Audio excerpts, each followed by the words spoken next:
Okay, let us begin.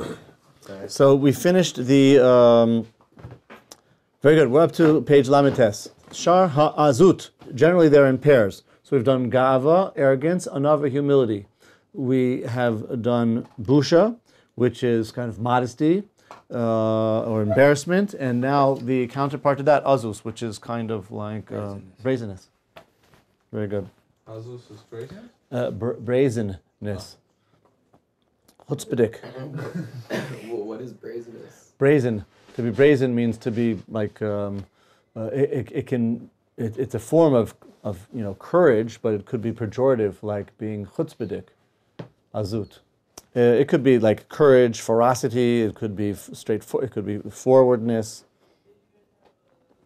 Ha'azus hi mida grua berov peulaseha. Azus, which means this type of brazenness, is a bad attribute in most of its manifestations. Vihi hipuch midas abusha, and it's the opposite of this attribute of busha, which is modesty, humility. Ki habaishan ma'avir midosav. The humble person, the modest person, will forgo his attributes. Meaning, if he's offended, if he is slighted, he will generally let things pass and won't make a big issue of it. But he'll have mercy and he'll forgive and be forbearing. But a person who has this brazen face, he has this chutzpah-like character, he won't be embarrassed in front of anybody. He's like ferocious. He'll stand his ground with every person. Now, of course, there might be situations where that's good, and I'm sure the author is going to describe them. But right now he's describing the majority of the scenarios where doing that is not good. Such a person will osei kol maaseh yizbash b'nei ish, ach omed be'azus im kol adam. He acts this way with every person. V'osei kol maaseh ra v'lo yizbayesh.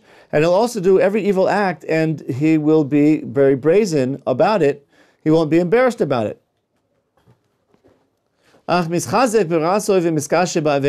he'll actually strengthen himself in his evil and become more fixed in his transgression. Regarding such a person, it says, they strengthened their faces, like barefaced, I think it was one of the words used there. Misela ma'anu l'shuv. They made their faces strong like stone, and they refrained from returning, from doing tshuva. V'ne'emar, va'abanim kshepanim v'chizkei lev.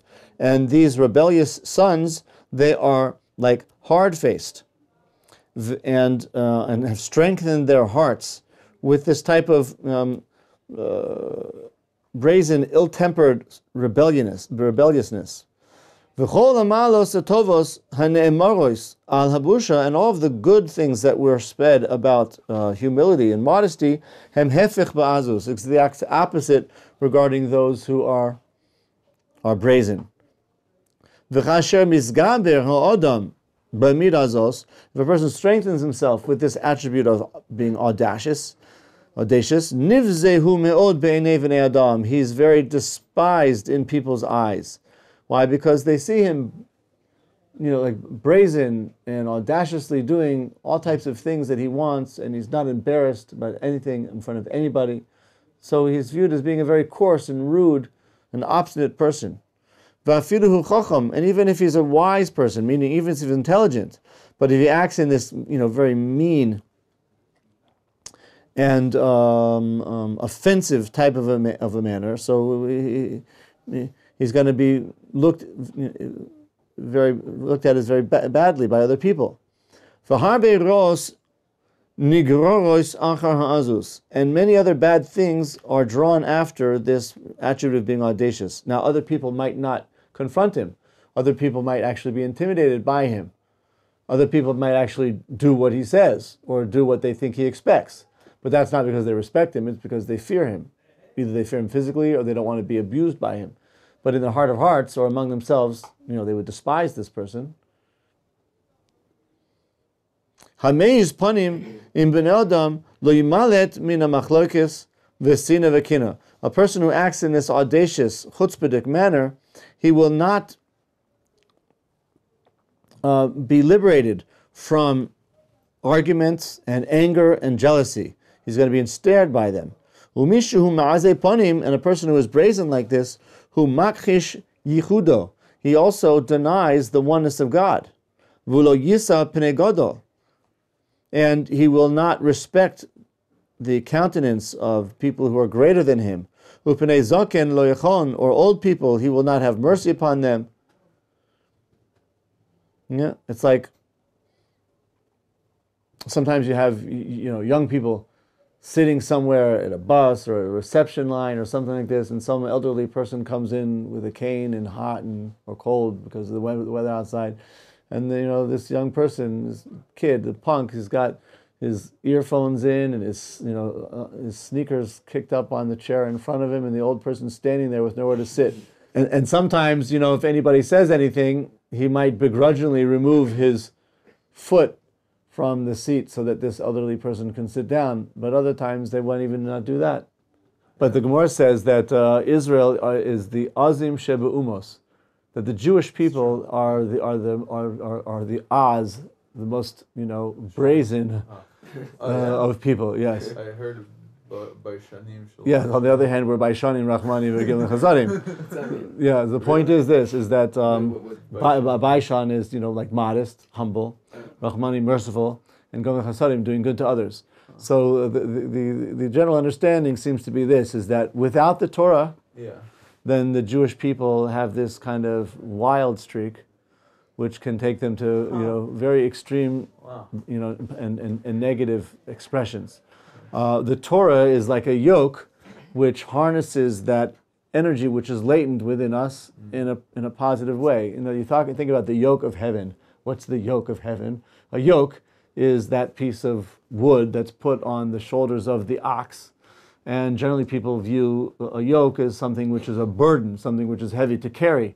But it's important to remember that the yoke is put on the shoulders of the oxen not to burden the oxen, but to harness the latent powers in that ox in order to plow the field from which great productivity and growth results. So the purpose of putting the yoke on the Jewish people is to harness the latent energy in them in a positive, productive, forward-moving direction, which is what the ox is doing when it's plowing with that thing. So otherwise, but an ox that's unbridled and let free can go wild and wreak havoc. Who calls us Azim? The Gemara says that the Jewish people are the Azim Sheba Umos. We have the potential to be the most chutzpahdik of all nations. Yeah, and the Torah is a yoke which is placed upon us in order to harness those. Without the Torah, that azus can become unbridled and become mishuganas and wreak great havoc. So why is Israel the Azim Sheba Umos? Because we are the ones who chose to and were chosen to receive the Torah, and without that azus, and the author is going to explain positive manifestations of azus, you would just give up. You'd fold in the cards. You'd throw in the towel. The game is over. You'd quit. Nobody else would be able to endure what we endured. Yeah, only a people who is so brazen on their inside could withstand the oppression that's been imposed upon us from without for all of these years and still be willing to fight and go forward. No other nation has ever done and never has even been in the situation that we've been in. In any case, v'harbe ros nigros achar azus hameiz panim im bnei adam lo yimalet, so forth and so on. V'hu yisal v'kol avera shebatorah, second to last line in the paragraph. All of the transgressions in the Torah, hem kalus be'inav la'avor alehem. He doesn't pay attention to them. He doesn't care about them because he's brazen like this, audacious. Akol lefi rov ha'azus shabo. It's all commensurate to how much azus he has. V'ol of Ne'emar, and such a person that says oz panim legehenom, that those who are brazen of face, they will go to Gehenom. Another expression is oz panim legehenom, they strengthen their face against Gehenom, meaning They don't care about any possible ramifications of their deeds. They're chutzpahdik even to the concept of Gehinnom. Doesn't matter to me. Bunch of nonsense. Ha'az nikra rasha. This person is called a rasha, a wicked person. Shneimar says, Ha'az ish rasha befonov. So we see that the person who is audacious like this, he's chutzpahdik, he's called an ish rasha.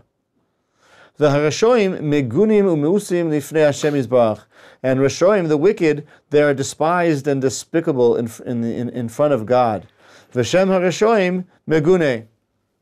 And the name of the wicked, of course, is despicable. Tichsiv, as it says, V'shem rashoim yirkav. The names of the wicked will decay. Al boshes nemar, however, regarding modesty, humility, it says, V'yilamed onovim darko. That modesty will teach the humble his way, the way of God, meaning the modest and the humble will be open to find and actually submit themselves to the way of God. But the az is the exact opposite. Vela az rasha nemar, but regarding the wicked, brazen person, it says, V'derech rashoim yaves. But the ways of the wicked will become crooked. Somebody who has this attribute, he makes bundles upon bundles of transgressions, and he doesn't care. And he thinks he's great. He thinks he's right. That's how chutzpahdik he is. He does wicked things, and he does them in bundles upon bundles, and he walks around as if everything's fine. He's fine. He's a good person. That's a chutzpah. That's kind of like the typical scenario. When you get upset about a person being a chutzpahdik, it's like, he does this, and he doesn't even have any compunction about doing it. He thinks everything's fine. He thinks he deserves it, right? That's the feeling that you feel. What a chutzpah! It's not enough that he actually does it, but he does it unabashedly. And more than unabashedly, he does it as if he deserves it, as if this is appropriate behavior for him. He has no concept of even if it's being wrong. What a chutzpah. Yeah, that's kind of the feeling here. So they almost become self-righteous, despite despite this evil inclination that they have. The second to last line, along these lines, we confess. We say this in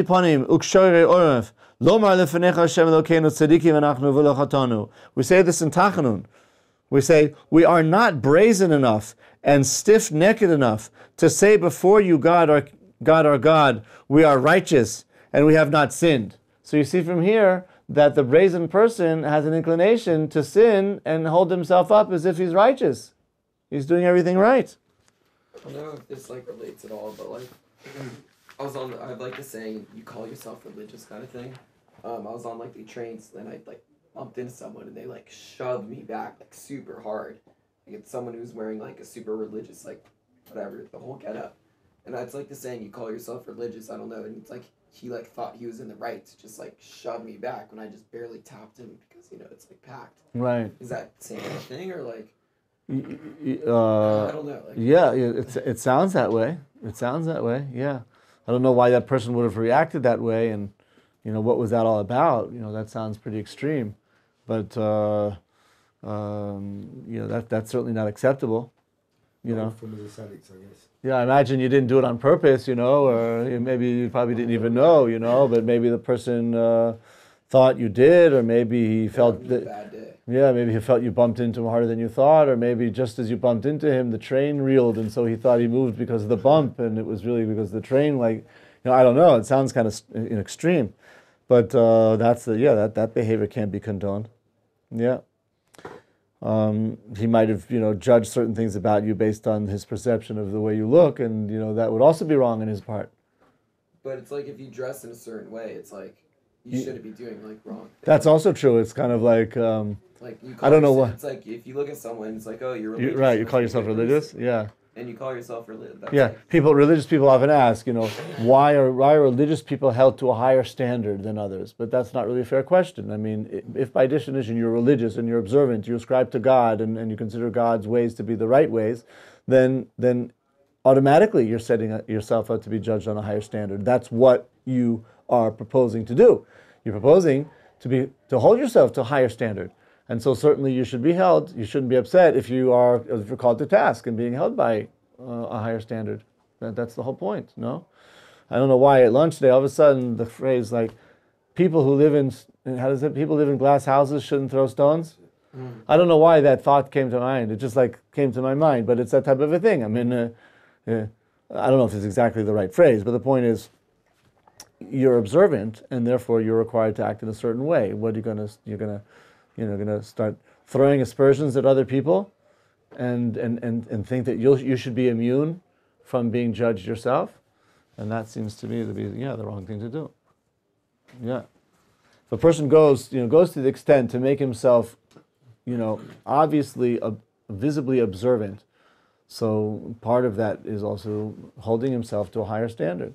Yeah. Would that be correct? Then, like, someone would ask, like, I had a Mexican coworker who would always be like, "Oh, you're not Jewish. You don't wear the, He would always like point to it, like, I would be like, I never explained it to him, but I personally like knew that like that's why like I'm being like once I donned the kippah outside, and over here I wear the kippah because everyone is Jewish, but like in New York City. Like, I don't wear the kippah usually, and I don't wear the tzitzit, because I know, like, there's, like, even sometimes I don't do things, like, that are right, that don't look right, but sometimes they're not even on purpose, they're just reactions, like, and people are going to think negatively about Jewish people as a whole if I represent myself as Jewish and I do these That's interesting. things. That's interesting. In other words, your behavior here, a person's behavior here might be the same as over there. Yeah. But here he would be less concerned about that. Why? Because it's in the family. Yeah, everyone's mishpacha here. Yeah. So maybe if a person thinks that they'll maybe be more forgiving of the things that he might be doing wrong, whereas over there it's more severe. It's like it can almost be anti-Semitic or cause hatred or Chil Hashem. Although here it can also be Chil Hashem, like the incident he talks about. I mean, there's also Chil Hashem between Jews. Yeah. If you have somebody who's observant and he acts in a way which is wrong, so that's a Chil Hashem. Here, a Jew who is ostensibly not as committed, right, as he is, sees that this is the behavior of someone who's supposed to be committed. So that it's a Chil Hashem, because he says, if that's what it's all about, and you call yourself religious, so if that's what religious is, I don't want it. Chil Hashem, in a way, that is part of kind of choosing to wear a kippah.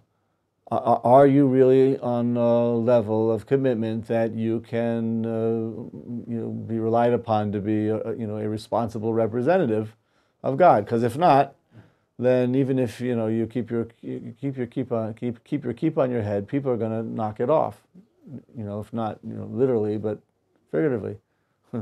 That's religion. Knock the kippah off. They don't take it. They won't take it. But it says here, you see from this text that we read when we do Tachanun, the prayers of special repentance, we mention that we are not brazen to say that we do everything right and we're not wrong. Rather, on the contrary, Anachnu v'avoseinu, on the top of page Mem, Chatanu, we have transgressed. V'zoi midah ra'ah, choyle mishehu rosha v'yomer lo chatasi. This is a very great sickness. Somebody he's wicked, and he denies it by saying, I haven't done anything wrong.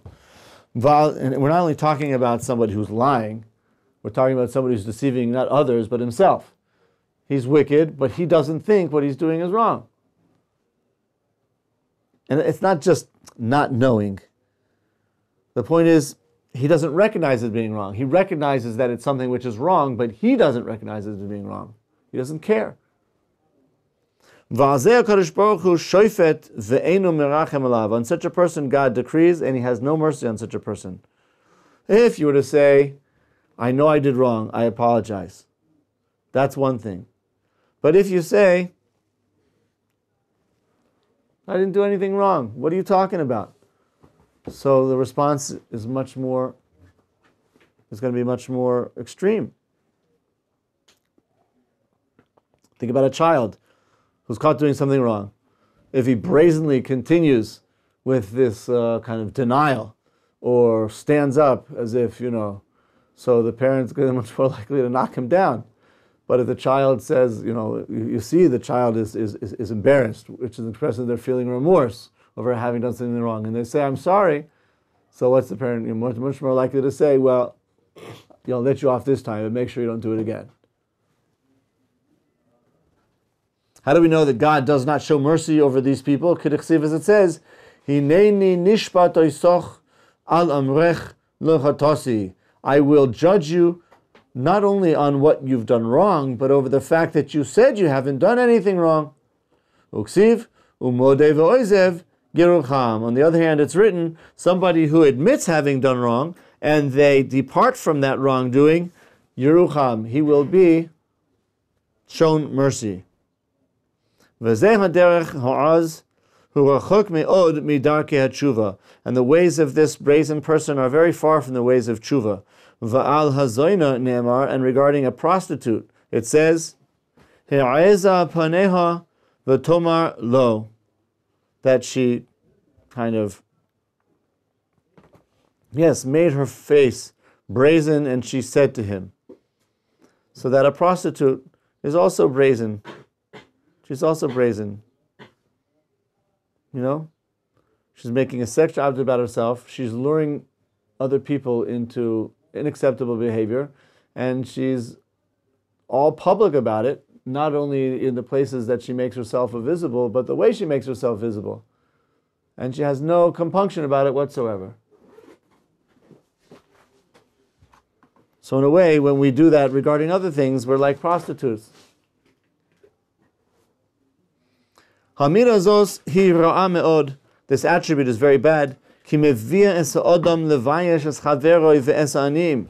Because not only does it cause him to deny God and to be unabashed in his transgressions, as we said above, but furthermore, it also causes him to embarrass other people and to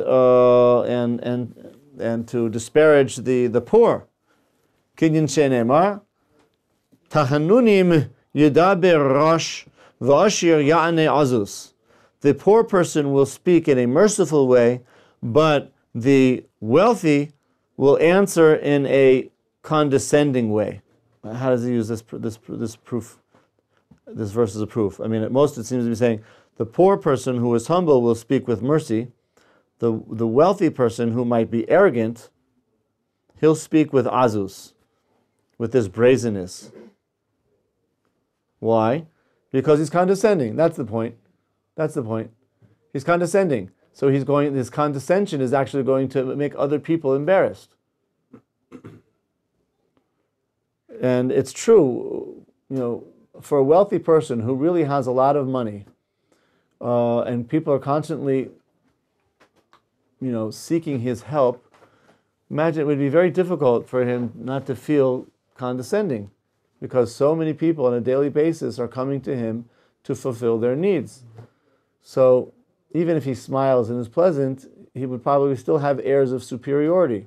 It would take a very unique and special individual to fulfill the type of giving which the Talmud says a person should give with, which is more than the wealthy person gives to the poor person gives to the wealthy person. The poor person provides the wealthy person with the opportunity to give. And the wealthy person should actually feel then that he's on the receiving end of this giving. How many people actually feel that? But that's what our sages say a person should feel. Yeah? And even if none of us are as wealthy as all of that, we all have something. And it's important that whenever we're dispensing whatever it is that we're able to give, whether it be money or our time or certain talents that we have or whatever the case may be, it's important to remember this, that we should be viewing giving not as an opportunity to be condescending over the others, but to view our giving as an opportunity of receiving. And therefore I'm thanking and thankful that this person is given the opportunity to give. It's really something I'm receiving from him. Thank you very much. If a person views it this way, so as he's giving, he actually feels beholden to the person that he's giving to. And if that's genuine and sincere, that goes a long way towards making the person who's asking to feel good about receiving. Yeah. Does the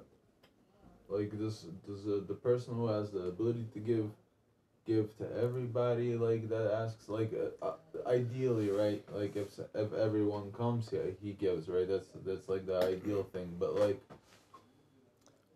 Depends on how much you can afford. yeah, like what is the proper? What is like Maser obviously is. Yeah.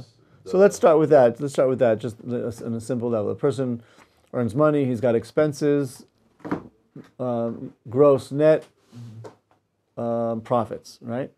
So the profit is gross minus nets. 10% of his profits should be put aside for charity. Now, that might be, let's say that might be $1,000. Okay? If that's your miser on a monthly basis, that's pretty good. Yeah? So let's say it's $1,000.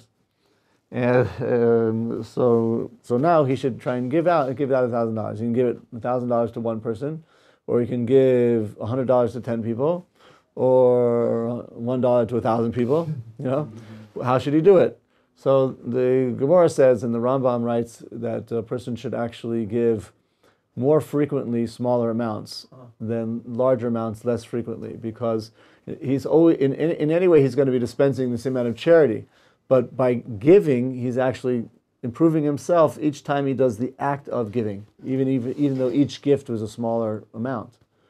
So that he's got $1,000, let him give $1 to 1,000 people, or 10 to 100. You know, yeah. Should you research, like, I don't know, say you're giving to a corporation rather than a person, like, or something like that, or nonprofit, like, shouldn't you do research to see if your money's actually going to actually be helped? Like sometimes, like, you give and, like, maybe, like, 1 cent out of that 1,000 is going to be used. Yeah. 33% or something. What's that? They've got to give 33% to charity, I think, or 17, either 17 or 33, I think. When you give to a big company, average pound, they've got to give a very large percentage. Oh, you're saying the companies? Yeah, like companies. Yeah. Well, let's say you're giving. I thought he was talking I'm about. just saying you should be very careful on, like, if you do, like, do you give 10%? Yes. You are when a person takes meiser from his income, since his income was given by God and he's tithing that which was given by God in order to help the needy, he's actually acting as God's agent for dispensing God's wealth through the world. And therefore, as God's agent, he's required to act responsibly. And therefore, he shouldn't just be giving indiscriminately, he should be giving with discretion, which means researching. The more he's giving, the more important it is to make sure that he's giving to somebody reliable. If it's smaller amounts, then you don't have to start checking people's tzitzis, as they say. If the person's on the street and he seems relatively needy and honest, so you can give him a shekel. And at the end of the day, it's a shekel, right? But it's always better to give to institutions and to people that you know are good, proper, straightforward institutions and are going to use it for good purposes. You're required to make sure that's the case when you're giving larger amounts, for sure. Like, for example, in the United States, when you give, like, you just give, like, people don't say, but over here I noticed, like, if you give, like, a small amount, people get angry at you. That's a pretty good sign that you shouldn't even giving them that. Oh, all right. They should be thankful for whatever they're getting. Yeah. It's not. It's just like, you want to give more sometimes, but like. If you can't, you can't. Sometimes people make the wrong assumption that since he looks American, he should be giving $10 instead of 10 shekels or 10 agarot. But it's so frustrating. And they go, no. When you give them like a couple shekels, they go, 10. Yeah. So I, in such a case, I've gotten to the habit, to pretty much, figure out that, to identify that type of person, and not even to give him anything. Well, why should I give my money to them? If they're Jewish, I'll always give them. But if they look like... No, even if they're Jewish. Why should I give money to them that they're going to sustain when I can put it in a charity box where everyone's giving a 10 agarot piece, and over a day it becomes 100 shekels, and it goes to helping people study there in the yeshiva. Yeah. So he's sitting on the ground asking for alms, right? Yeah. And if I give him that 10 agarot, he's going to throw it back at me, right? So I'll use that 10 agarot and put it in a pushka, where another one will add up to help people who really would benefit from it and are probably more deserving to receive it. You can't be too soft about these types of things. That type of stuff is not for me. It's not for us. Give the money. Put it here in the yeshiva. Yeah. Put it in the yeshiva. So we should give to like only legitimate charity box ones, yeah? Give the money to the yeshiva. Put it in a shul. You know it's going to good purposes. What do you need that abuse for? You give them a half shekel, they throw it at you? Yeah. So I would pick it up and take it. You don't need it. And let her or him try and get on the bus, with lacking 50 agarot. They wouldn't let you on the bus. That's the difference between getting on the bus or not getting on the bus. Or having that soda pop out of the machine or not pop out of the machine. Sure. It's worth something. And if this person throws it on the ground, it's a sign that they have so much money that amount of money, it's lost its worth. That's very true. If they genuinely need it, they yeah. The only reason why I paid attention to that, because I heard someone say 10 people who give half a shekel is 5. 5 shekels buys you, some fruit that could last for a day. So I know, so you have to come to the conclusion that those people are not worthy to receive. Yeah, let's try and finish off this section before we have to break. I think we're up to on Mirazos. I think we're up to V'kolzei Mizvayesh. So the second paragraph on the page after the parentheses says, and all the more so if a person embarrasses his rabbis by being brazen in front of them, saying something chutzpahdik. Or he hardens his face in front of those who are trying to rebuke him. Then this attribute takes him out of the world. He should distance this attribute from his soul. When is this good? When a person is brazen in Torah in the service of God, he won't bend, he won't break, right? Like we were talking about earlier. Lahayz panav neged rashoim, to be indignant against the wicked, ulakshos oref negdam, and to strengthen his neck against them so that he doesn't kowtow to them and bow to them and refrain from doing the Torah and the mitzvahs because of that. Sholishmo latzosam v'shelo lahoidos al shikreihem v'to'avesem v'shelo lachnif lehem, and all this is in order not to agree with them or to give sanction to their wickedness or to their indulgences, and not to find favor and try to find favor in those eyes. In their eyes. And a person has to have this brazenness to fulfill the mitzvos with courage. Right? In that case, it's not being chutzpahdik, it's being courageous. And even people laugh at him. And he also has to be brazen even against his rabbis. When? For example, to ask when he doesn't know. Rather than we saw yesterday, a baishan, he might be embarrassed to ask a question because he doesn't want people to think he doesn't know. This would be an appropriate case for being brazen. Courageously ask, and don't be concerned that people see that you don't know. Like a person who's not concerned about other people seeing you transgress. That's the negative expression of it. The positive expression is it, ask the question, and don't be embarrassed that people think you don't know. Because if you don't ask, you won't know. Don't be embarrassed because of this. He also has to be brazen to rebuke people, not be afraid. A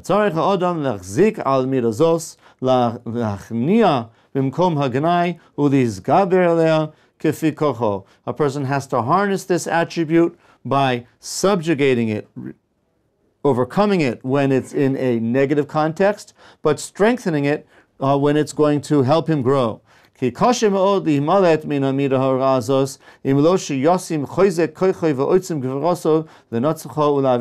hard to overcome this quality unless a person really exerts a lot of effort to gain control of it. But on